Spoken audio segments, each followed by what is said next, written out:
Voilà, donc je vois qu'il est 17 heures passées. On va peut-être pouvoir commencer.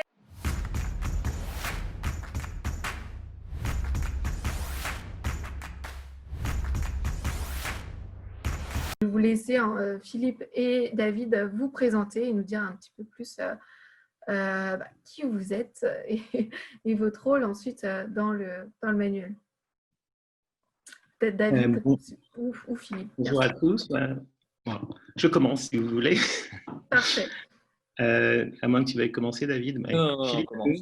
ouais. Écoutez, bonjour à tous. Merci d'être présent. Je suis, pour ma part, universitaire, professeur à l'Université de Paris-Nanterre. J'ai également enseigné à Lille. J'ai enseigné également dans le secondaire au lycée français de Lisbonne il y a un certain nombre d'années de cela.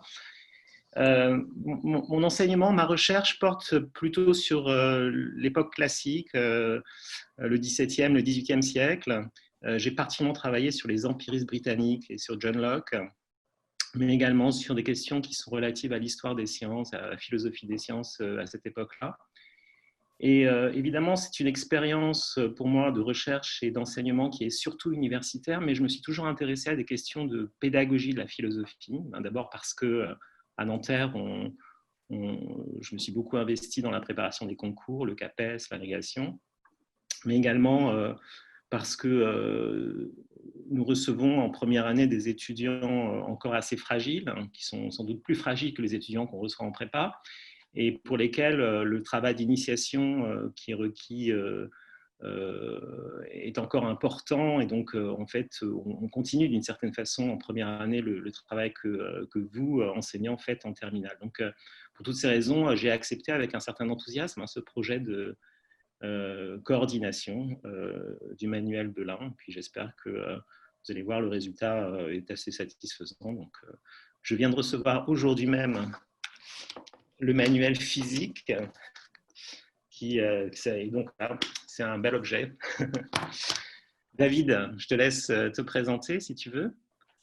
Bonjour à tous, je m'appelle David Simonetta, je suis actuellement professeur de terminale, en classe de terminale au lycée Léonard de Vinci à Saint-Michel-sur-Orge, dans l'académie de Versailles.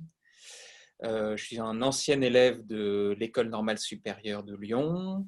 Je suis agrégé, docteur en philosophie dans une spécialité assez proche de celle de Philippe, à savoir l'âge classique et les théories de la connaissance de l'âge classique.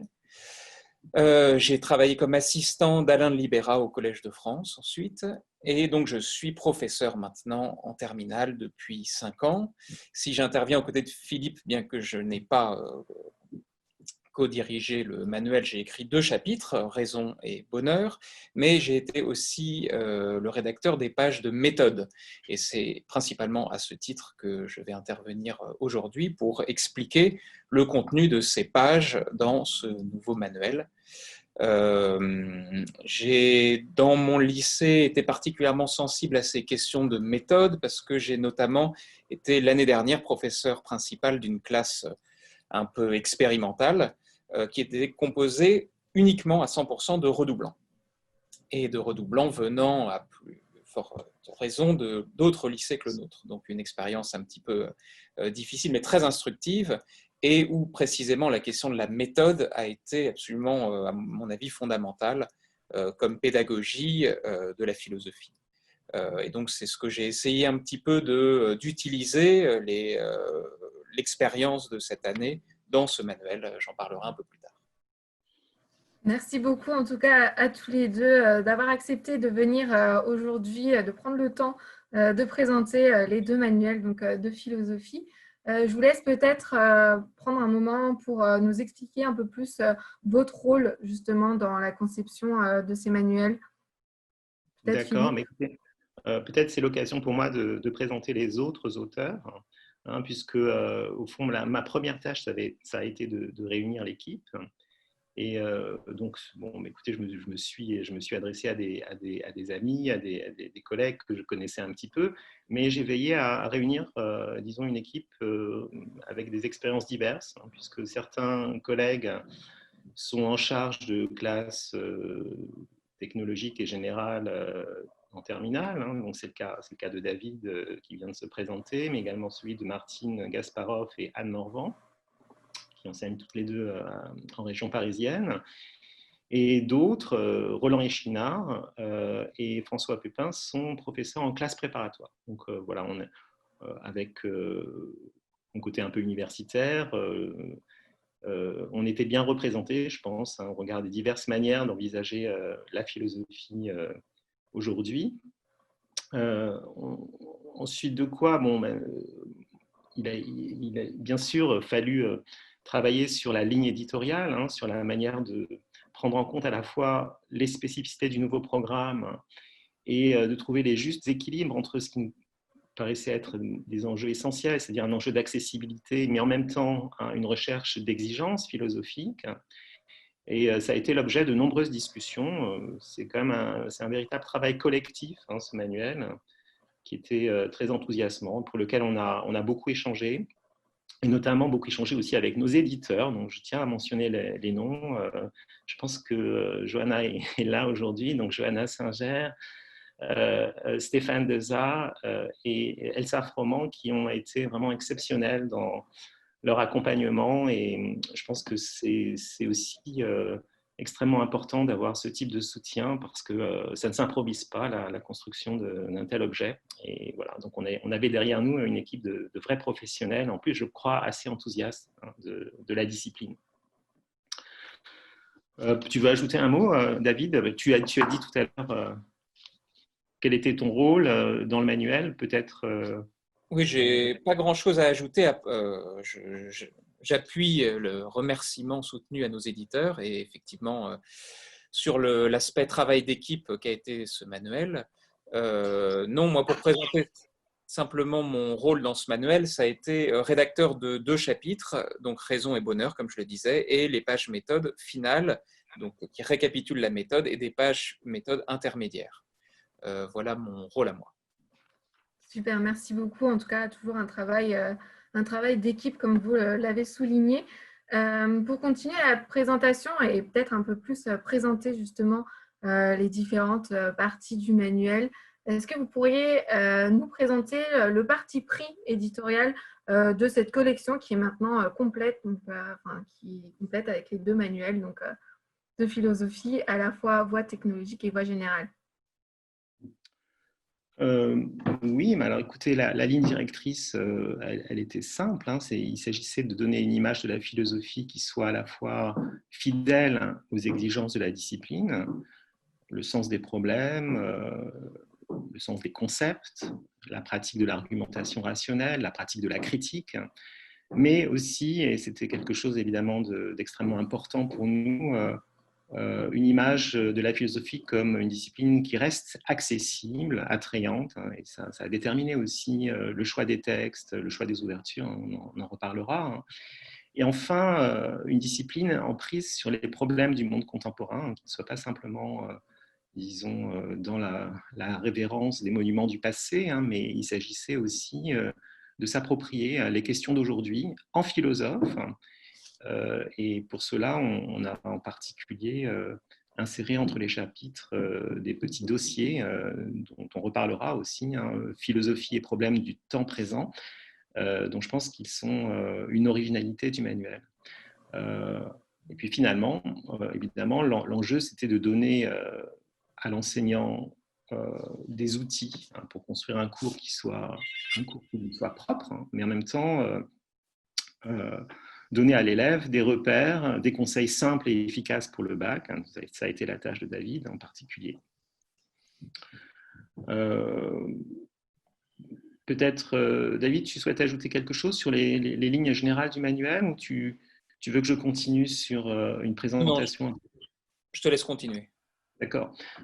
Alors, on est parti d'une attente qui est formulée par de nombreux enseignants, selon laquelle un bon manuel, ce doit être en premier lieu une banque de textes dans laquelle on peut puiser un matériau qui est soit suffisamment abondant, suffisamment divers pour donner aux élèves comment dire, construire un cours qui soit le leur, hein, qui soit un cours autonome, Et on a aussi voulu donner aux élèves un instrument de travail qui soit suffisamment clairement organisé pour qu'ils puissent l'utiliser de manière indépendante, peut-être de l'enseignant, hein, pour approfondir telle ou telle notion, pour travailler tel ou tel exercice. Donc, c'était un peu les deux exigences en direction des deux publics, en quelque sorte. Le parti pris, ça a été quand même de respecter l'idée qu'en fond, de respecter le programme au sens qu'on a souhaité donner un chapitre par notion. Donc, ça fait beaucoup de chapitres, 17 notions, c'est beaucoup, et on est parfaitement conscient que c'est un gros manuel. On pense bien sûr que il n'est sans doute pas possible de traiter l'ensemble des textes qu'on y a mis, mais c'est précisément l'idée d'offrir une diversité, un choix réellement. Ces textes, ils sont distribués dans chacun des chapitres selon, vous savez, dans le programme, il y a cette indication des perspectives. Donc, ce sont les 3 perspectives du programme. La connaissance, l'existence humaine et la culture, c'est la connaissance, première perspective, l'existence humaine et la culture, seconde perspective, et enfin la morale et la politique. Donc, chacune des questions, des problématiques qui se trouvent au sein des chapitres, trouve, comment dire, une petite inflexion en fonction de l'une ou l'autre de ces perspectives. Qu'est-ce que je peux ajouter Eh bien, peut-être dire simplement que, comme vous le voyez là sur cet exemple, on a des textes qui sont de longueur variable, on a parfois des textes qui font simplement une demi-page, d'autres qui sont un peu plus longs. Une page, 2000 signes à peu près, ça a été notre format maximum, mais c'est déjà pas mal, je pense.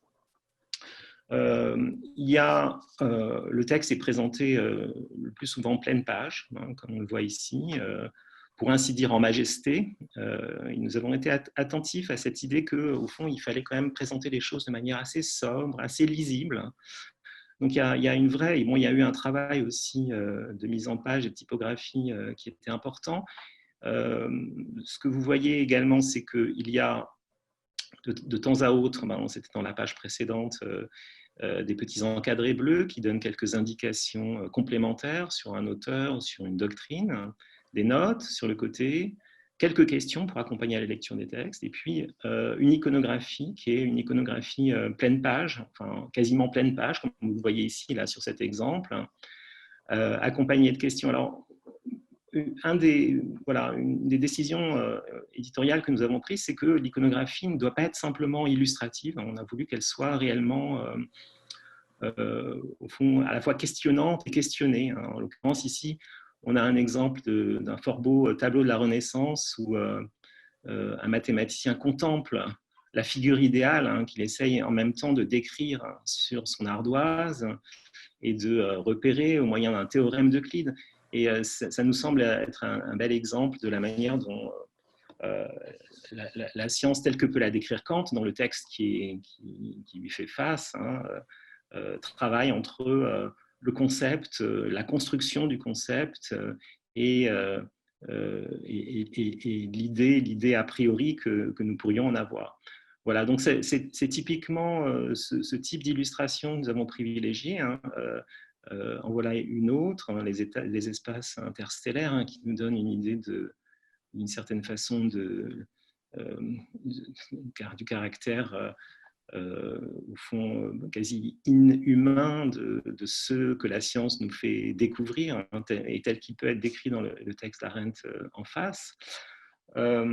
Voilà, donc une présentation sobre, peu de paratexte, mais néanmoins, comme vous le voyez aussi à la fin de ce texte Arendt, des petits mémos qui permettent de synthétiser le contenu de la problématique en reprenant la problématique et en essayant de donner un certain nombre de réponses synthétiques à la question posée en fonction des textes qu'on y a présentés. Voilà, donc voilà pour la présentation des textes. Si vous le voulez, ensuite, je peux vous décrire très brièvement, puis après, peut-être David pourra reprendre un chapitre pour vous montrer la structure commune de chacun des chapitres. Peut-être le mieux, ce sera de prendre un chapitre en détail. Mais peut-être vous parler très brièvement des autres éléments du manuel. D'une part, vous avez,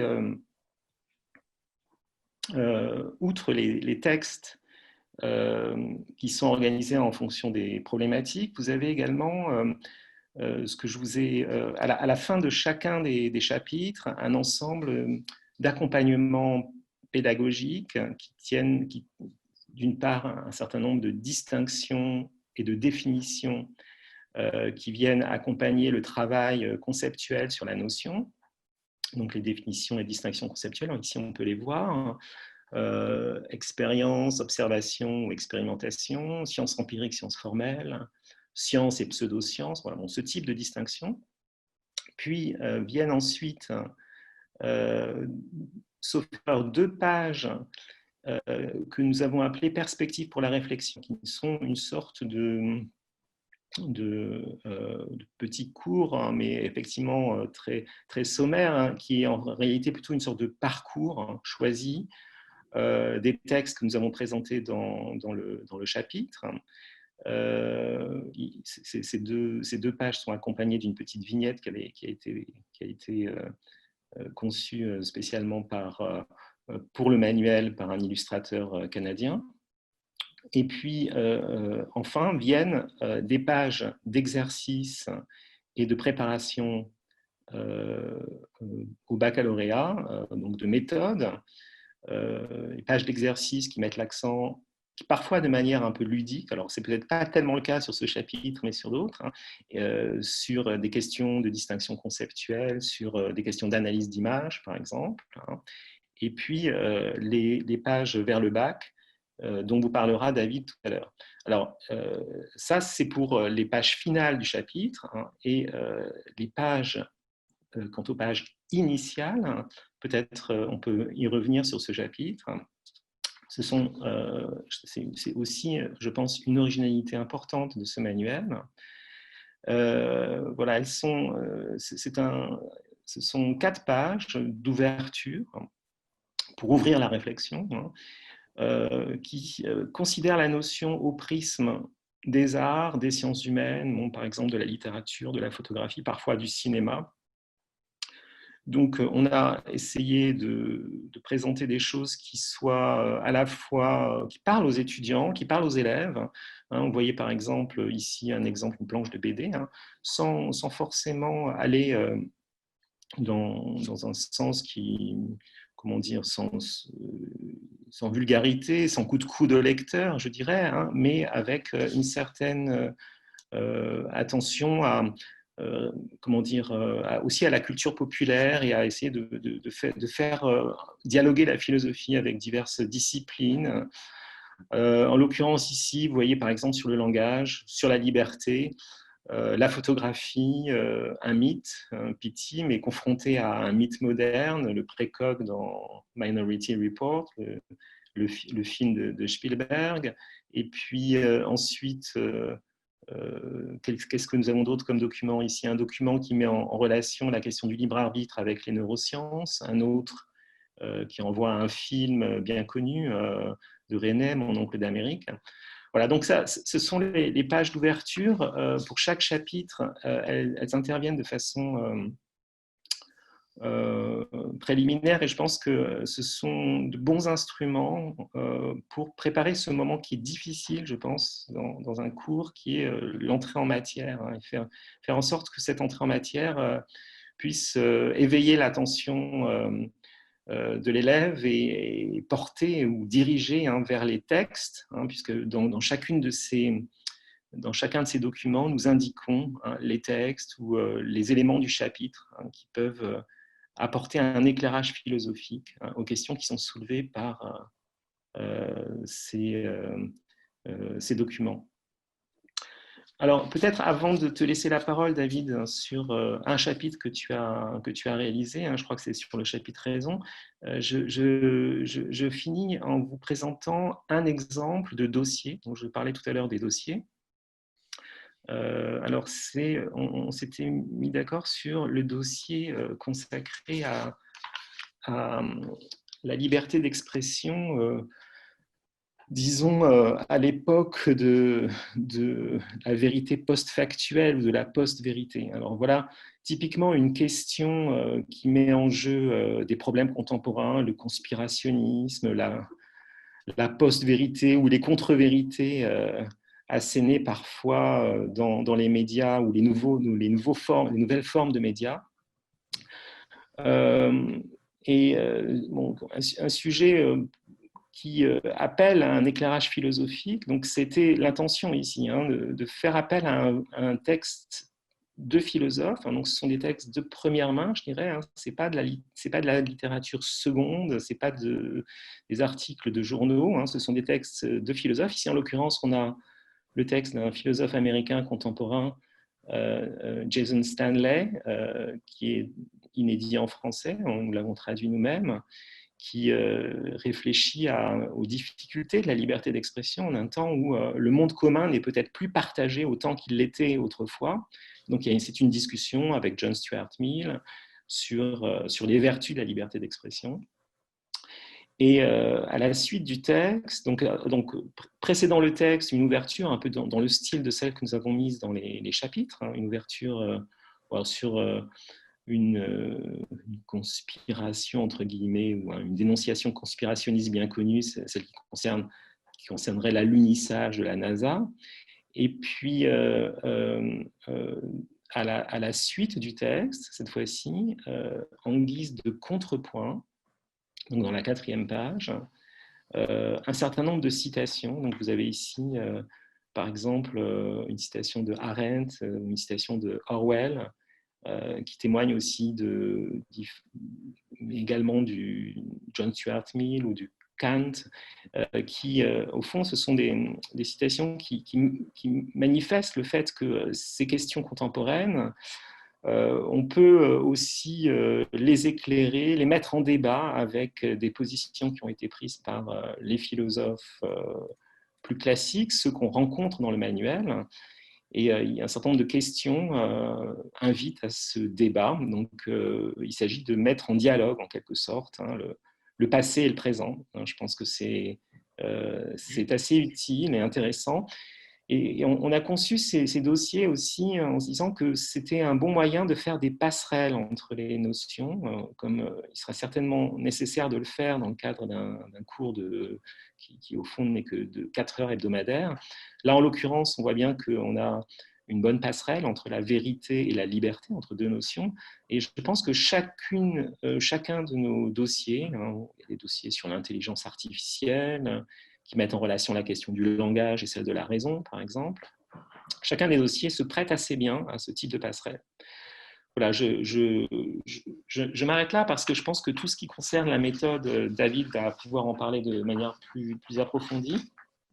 Donc, je te laisse la parole, David, hein, pour la suite. Peut-être présenter ton chapitre, la méthode. Voilà. Alors, oui, effectivement, on va peut-être reprendre le chapitre que j'ai écrit, comme ça, ce sera plus simple, le chapitre raison. Alors, un chapitre s'ouvre sur des pages dites d'ouverture, sur lesquelles je ne vais pas trop insister parce que Philippe vient de le faire parfaitement. Donc, ces pages d'ouverture sont en général plus étendues que celles qu'on trouve dans d'autres manuels. On peut le souligner, c'est-à-dire qu'elles font en général 6 pages, ou à chaque fois, à peu près. 4. Alors, quelle est l'idée derrière ces pages? J'ajoute simplement quelque chose par rapport à ce que disait Philippe. Philippe disait à très juste titre que c'était quelque chose qui servait pour les enseignants un petit peu en préambule, en entrée en matière, mais pas seulement. Moi, je me rends compte que souvent, une des difficultés à laquelle nous sommes confrontés en terminale, c'est d'arriver à faire voir aux élèves la réalité des concepts dont on parle, c'est-à-dire à quel genre d'expérience cela renvoie. Et souvent, le problème des élèves, c'est qu'ils considèrent les concepts philosophiques de manière très abstraite, ce qu'ils sont au demeurant. Et donc, il était fondamental, et c'est ce qu'on a voulu dans ce manuel, insister sur la réalité des concepts, c'est-à-dire en quoi ils s'inscrivent dans, on va dire, une expérience culturelle générale. Expérience culturelle, ça peut être aussi bien des textes de la littérature que des films, que des mythes fondateurs, que des peintures, etc. etc. C'est-à-dire utiliser ici une perspective plus large que la philosophie au sens strict, mais une perspective culturelle où ces concepts, au fond, nourrissent et se retrouvent dans des œuvres plus larges que la philosophie. C'était aussi l'occasion d'utiliser des textes qui souvent nourrissent la réflexion philosophique, mais qui ne sont pas des textes de philosophie à proprement parler. Par exemple, dans ce texte, les pages d'ouverture du chapitre Raison, j'ai utilisé un texte de Chesterton que j'aime beaucoup.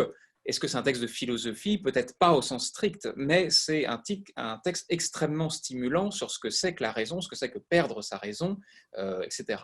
Donc, dans ces pages relativement fournies, il était question justement de utiliser toutes ces ressources culturelles qui nous permettent de penser les concepts sans forcément les penser en philosophe au sens strict. Voilà pour les pages d'ouverture. Alors, il faut noter qu'elle se termine par, voilà, le petit encadré que vous voyez en bas à droite, les grandes questions du chapitre. Alors, ça, c'est important parce que ça annonce toute la structure du chapitre après. Nous avons décidé de répartir les textes en 3 ou 4, en général, grandes problématiques. Alors, pourquoi ce choix? Moi, je me souviens d'une anecdote, ce que m'avait dit ma prof de prépa, il y a longtemps maintenant, qui m'avait beaucoup frappé. Elle m'avait dit sur des sujets parfois très larges, et d'ailleurs, c'est la raison à propos de ça, je crois, disait il n'y a pas 1000 problèmes à se poser. Au fond, c'est très facile de se perdre dans des problèmes philosophiques et d'avoir l'impression que c'est infini, mais il est très structurant pour l'esprit d'essayer d'identifier les grandes questions qui se posent sur tel ou tel concept. Alors évidemment, on pourrait dire qu'il y en a plus que ce qu'on a choisi, c'est évident, mais c'était à notre avis assez pédagogique de faire ce choix, de présenter, au fond, de structurer cette notion par quelques questionnements essentiels. Alors, je donne un exemple. Pour la raison, le choix était le suivant. Premièrement, la raison est-elle le propre de l'homme? Question très classique, hein, la raison comme critère anthropologique. Deuxième problématique, quels sont les principes et les opérations de la raison? Autrement dit, comment essayer de définir de l'intérieur ce qu'est le raisonnement, ce qu'est raisonner, ce qu'est réfléchir? Deuxième problématique.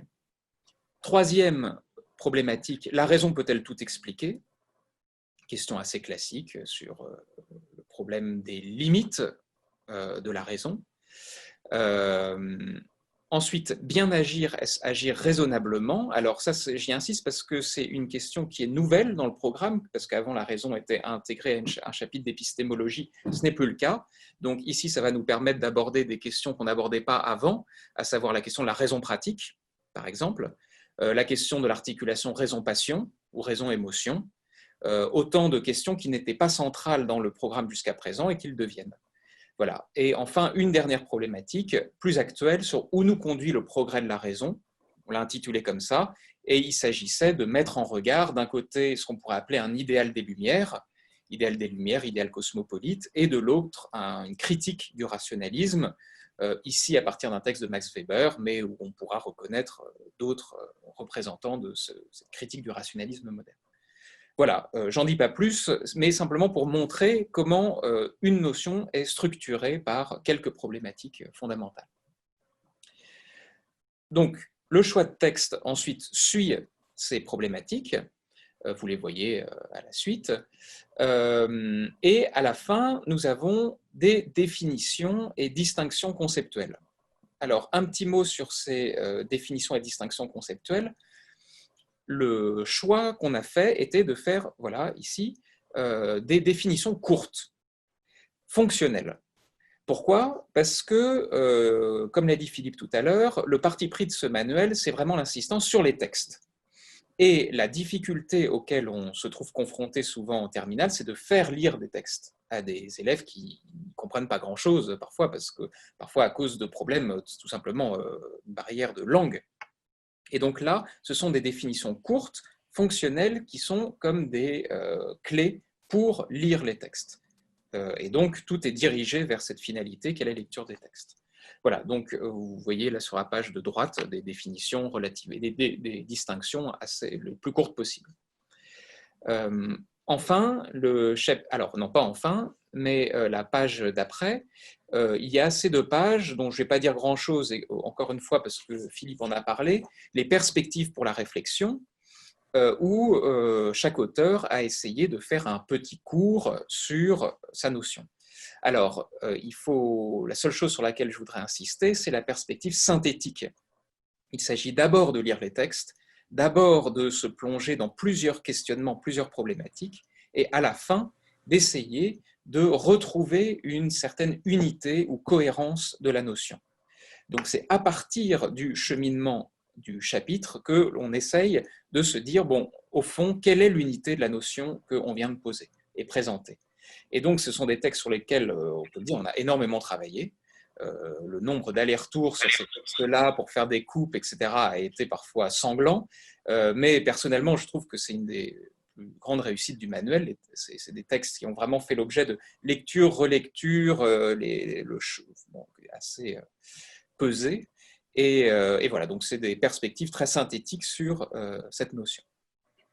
Peut-être je peux ajouter un point sur ces perspectives. Ce qui est important, c'est qu'elles se trouvent à la fin du chapitre, mais tu l'as expliqué, c'est-à-dire qu'elles ne peuvent arriver qu'après un travail préalable sur au moins quelques-uns des textes, et elles ne se présentent pas comme un cours qu'on impose d'emblée à la fois à l'enseignant ou à l'élève. Et je pense que c'est un point important. Ce rédactionnel, il est pour nous, il était important, mais il faut bien comprendre qu'il ne préempte pas la liberté pédagogique, et je crois que ça doit bien être entendu ainsi. Oui, tout à fait. D'ailleurs, ce sont des pages qui sont orientées vers une espèce de définition de la notion, tandis que les cours de philosophie sont en général plus problématisés autour d'une question type… En effet. Donc, bien sûr, oui, ça ne se substitue en rien à un cours. Voilà. Alors, les 2 pages suivantes, page de gauche, exercice et méthode, page de droite, une page vers le bac sur laquelle je vais particulièrement insister. D'abord, exercice et méthode, page de gauche, ce sont des exercices qui ne sont pas des exercices type bac, on va dire des exercices un peu ludiques. Sans les passer en revue tous, on peut dire que l'idée avec cette page était essentiellement de familiariser l'élève avec des distinctions conceptuelles et des distinctions terminologiques.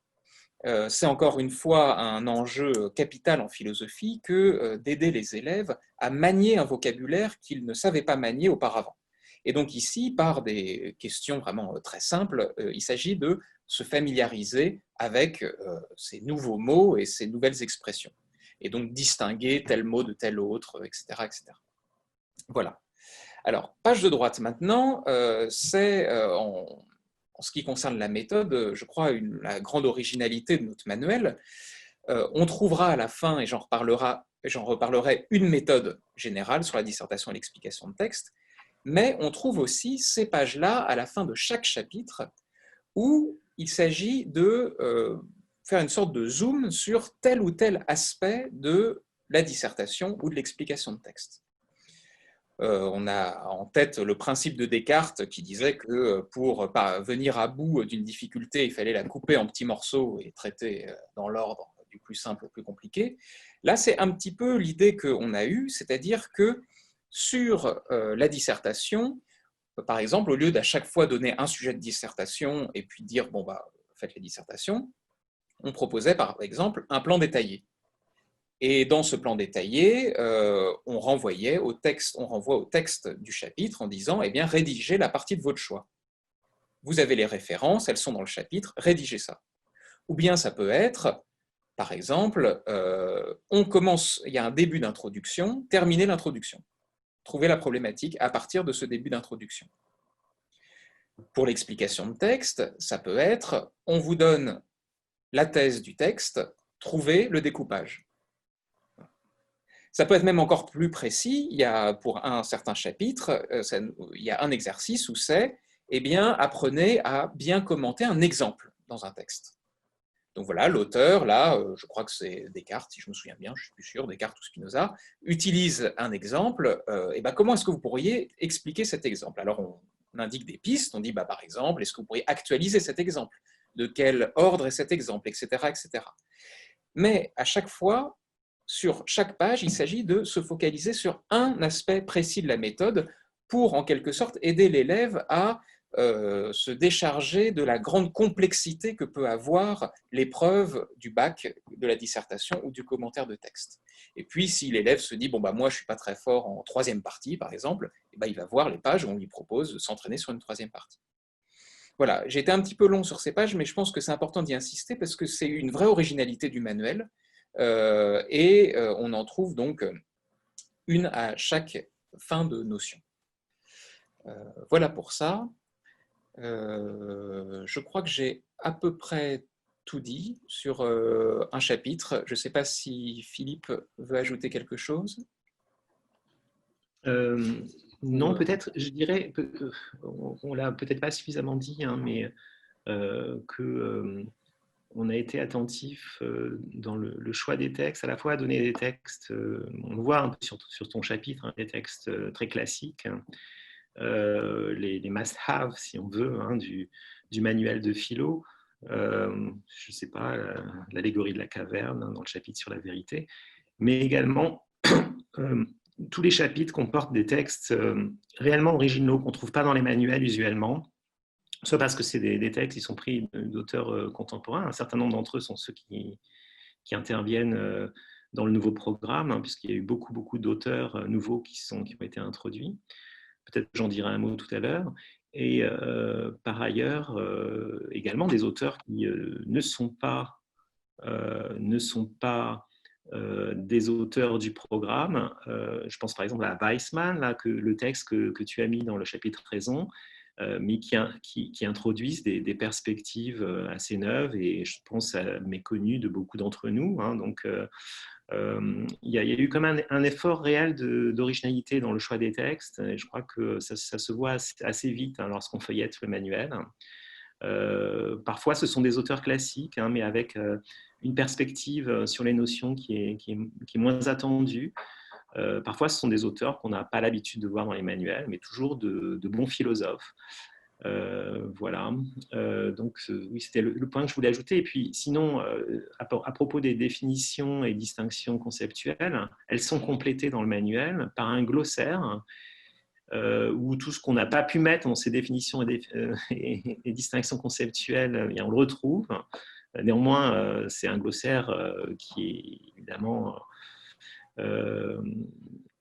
forcément très lacunaire, mais qui correspond à un certain nombre de notions qu'on entendra souvent dans un cours de philosophie et qui est assez, au fond, qui est un peu plus détaillé, je pense, un peu plus fourni que les glossaires qu'on peut trouver habituellement dans un manuel.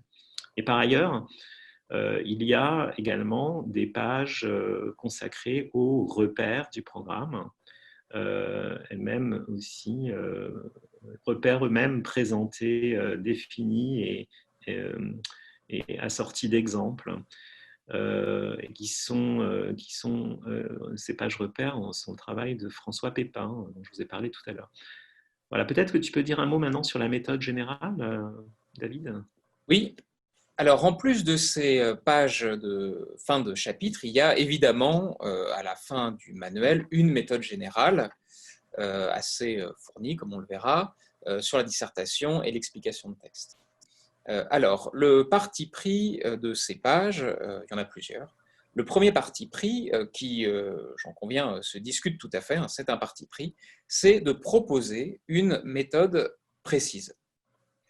Je sais, les professeurs en terminale le savent tous aussi bien que moi, c'est toujours l'objet de débat, cette question, c'est-à-dire est-ce qu'il faut laisser une certaine liberté dans la méthode ou au contraire donner un cadre précis. Bon, je ne vais pas revenir sur les pour et les contre.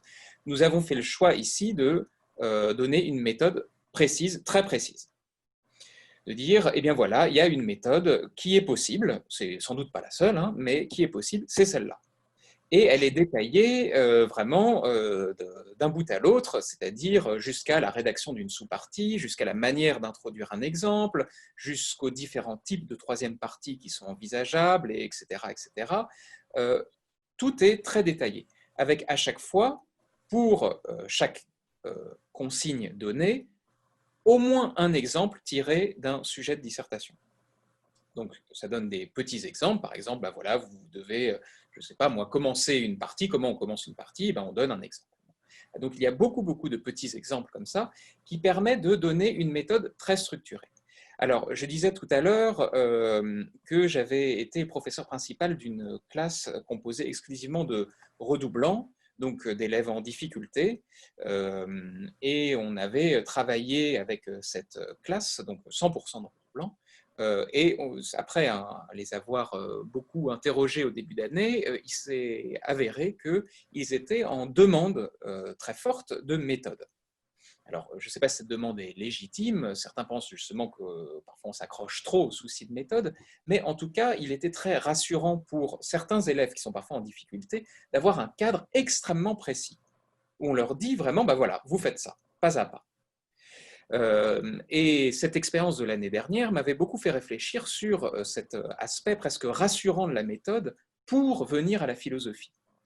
Et donc, même si évidemment cette méthode n'a absolument rien d'obligatoire, nous nous sommes dit en faisant le manuel que ça pouvait être utile de la proposer aussi précisément que possible, aussi clairement que possible, avec vraiment des exemples à chaque fois, de la manière la plus pédagogique possible, pour donner à l'élève qui voudrait vraiment avoir un support méthodologique, eh bien, ce support-là.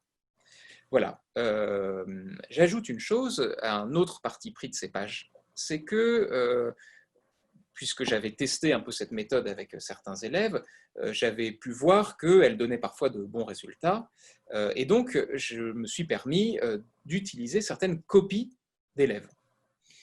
Certaines très bonnes copies qui avaient eu entre 18 et 20 au cours des 2-3 dernières années, au bac ou au bac blanc. En général, c'était à chaque fois pas moi qui corrigeais, c'était mon collègue au bac.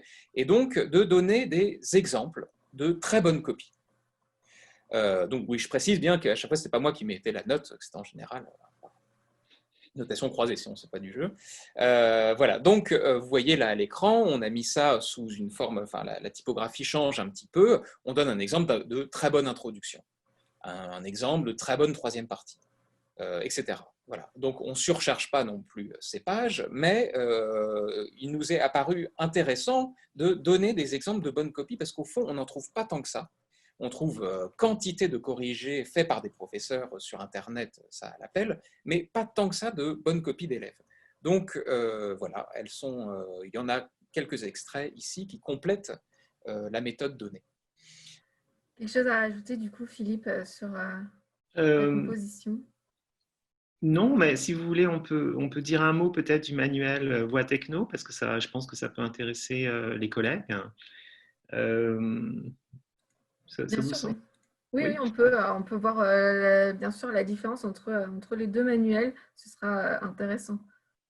Alors, bon, évidemment, c'est un manuel qui est bien plus court, puisqu'on a, il est, comme vous le savez, le programme des voies technologiques ne comporte que 7 notions.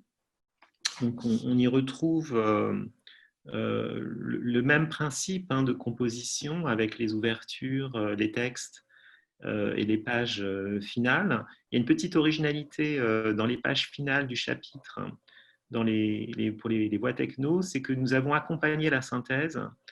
Donc, les pages perspectives pour la réflexion, la double page, nous l'avons accompagnée d'une planche illustrée assez amusante, qui reprend les éléments de la synthèse, qui ne s'y substitue pas, bien sûr, mais qui, pour des élèves qui peuvent être, disons, rebutés par une double page de lecture, peut être un accompagnement utile, un peu du même ordre que les mémos, mais disons plus ludique. Voilà, donc ici un exemple sur le chapitre art. Donc, ces pages qui ont été produites par une illustratrice qui travaille pour Belin et qui sont assez amusantes. Qu'est-ce qu'on peut dire d'autre? Le choix des textes est un petit peu différent. Alors, certains textes se retrouvent dans les deux manuels. C'est le cas ici, par exemple, le texte de Locke sur l'ivrogne et sur cette difficile liberté qui fait qu'on voit le meilleur et néanmoins on fait le pire. je pense qu'il peut parler tout à fait aux élèves. Le texte d'Épictète aussi, on le trouvait dans le manuel Voie générale. Alors, ce qui est spécifique, hein, cependant, à la manière dont nous présentons les textes dans le manuel Voie techno, c'est le questionnaire. Le questionnaire qu'on trouve, ici en l'occurrence sur le texte d'Épictète, qu'on trouve pour un certain nombre des textes du chapitre, en général 3 ou 4, qui reprend, disons, le schéma de questionnaire qui va désormais s'imposer pour une des épreuves, une des épreuves au choix dans le bac technologique. Donc, ce schéma de questionnaire sur le texte distingue 3 types de questions. Des éléments d'analyse, hein, où il s'agit en l'occurrence de proposer à l'élève de parcourir un certain nombre d'expressions, de formulations du texte, d'essayer de les expliciter. Hein. Dans un second temps, les éléments de synthèse, hein, où fort de cette analyse initiale, on invite l'élève à essayer de dégager la ligne directrice, la thèse du texte. Et c'est ce qui est fait ici, hein, sur cet exemple. Alors, je ne le vois pas suffisamment bien. Peut-être que, Johanna, vous pourriez le zoomer un petit peu. Voilà. Voilà, on arrive après avoir analysé les différents modèles ou différents exemples que prend Épictète pour comparer la vie à une traversée en bateau, hein, qui finit mal d'ailleurs, hein, qui finit par un naufrage. Après avoir analysé ces différents exemples, on arrive à la question, au fond, hein, quelles sont les choses qui, d'après Épictète, dépendent réellement de nous et celles qui n'en dépendent pas. Et au fond, à la grande thèse de la morale stoïcienne, hein, à laquelle on conduit d'une certaine façon l'élève par ces questions. Et puis finalement, un troisième groupe de questions, le commentaire, où on invite cette fois-ci l'élève à partir des éléments du texte, hein, à développer quelques éléments de réflexion personnelle. Je suis obligé de m'embarquer, comment appliqueriez-vous cette expression à votre propre expérience de la vie, etc. Donc voilà, et on a essayé donc de proposer à chaque chapitre, hein, ce type de questionnaire qui, sur le modèle de ce qui existait déjà, je crois, de manière expérimentale, hein, dans certaines séries du bac technologique, mais qui va désormais être généralisé, hein, en fonction donc des nouvelles directives du programme.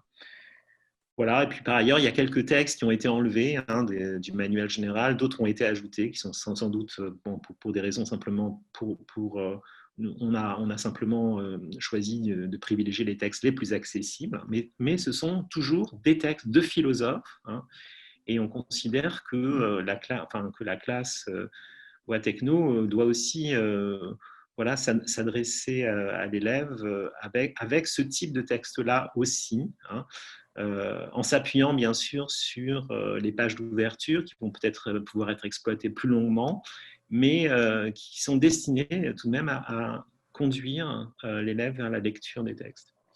On s'est efforcé dans la construction du corpus de texte, hein, de ces 2 manuels, aussi de prendre en compte ce qui apparaît comme quand même un point innovant dans ce programme, qui est l'entrée d'auteurs en grand nombre, contemporains, qui représentent à la fois, disons, de nouvelles traditions de la philosophie analytique. On peut penser par exemple à Putnam ou à Rawls, mais également des auteurs qui sont des auteurs femmes, hein, qui au fond contribuent à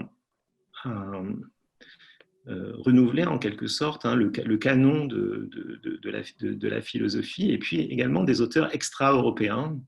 Hein, donc vous avez certainement repéré Swansea, Nagarjuna, qui sont des auteurs qui représentent d'autres traditions de la philosophie. Donc, ces auteurs sont présents dans le manuel. On a été vigilant à ce qu'ils soient tous présents, on a tous les nouveaux auteurs. Et par ailleurs, vous avez peut-être vu sur le site de Belin, nous proposons aux enseignants une petite brochure complémentaire qui est, autant que je le crois, si j'ai bien compris, gratuite, à laquelle vous pourrez accéder simplement en vous inscrivant, et qui comprend une trentaine de pages présentant ces nouveaux auteurs avec une petite notice à la fois biographique, mais aussi présentant un peu les grandes idées de l'œuvre, et à chaque fois un texte dans un format BAC, un texte accessible que vous pourrez tout aussi bien que les textes qui se trouvent dans le manuel, c'est des textes qui ne sont pas dans le manuel, ceux-là, utiliser dans le cadre de vos enseignements. Voilà, écoutez, je crois que j'ai dit un certain nombre, j'ai peut-être pas dit tout ce que je pensais vouloir dire aujourd'hui, mais on est déjà assez long. Une chose qui est aussi importante à dire sur ce manuel, c'est que c'est un manuel pour les professeurs, mais c'est aussi un manuel pour les élèves. Sur plusieurs points, on a voulu que ce soit des manuels qui puissent servir d'outils de travail pour un élève.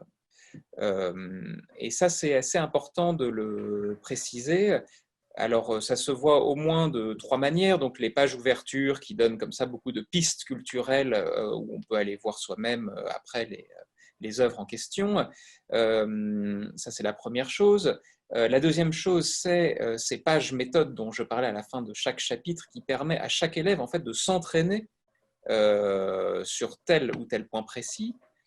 Ça, c'est très important. Et enfin, c'est le parti pris de faciliter l'accès au texte dont on a parlé, qui est que de permettre à un élève de lire les textes, donc avec les lexiques, les glossaires, les notes, etc., sans que ce soit pesant.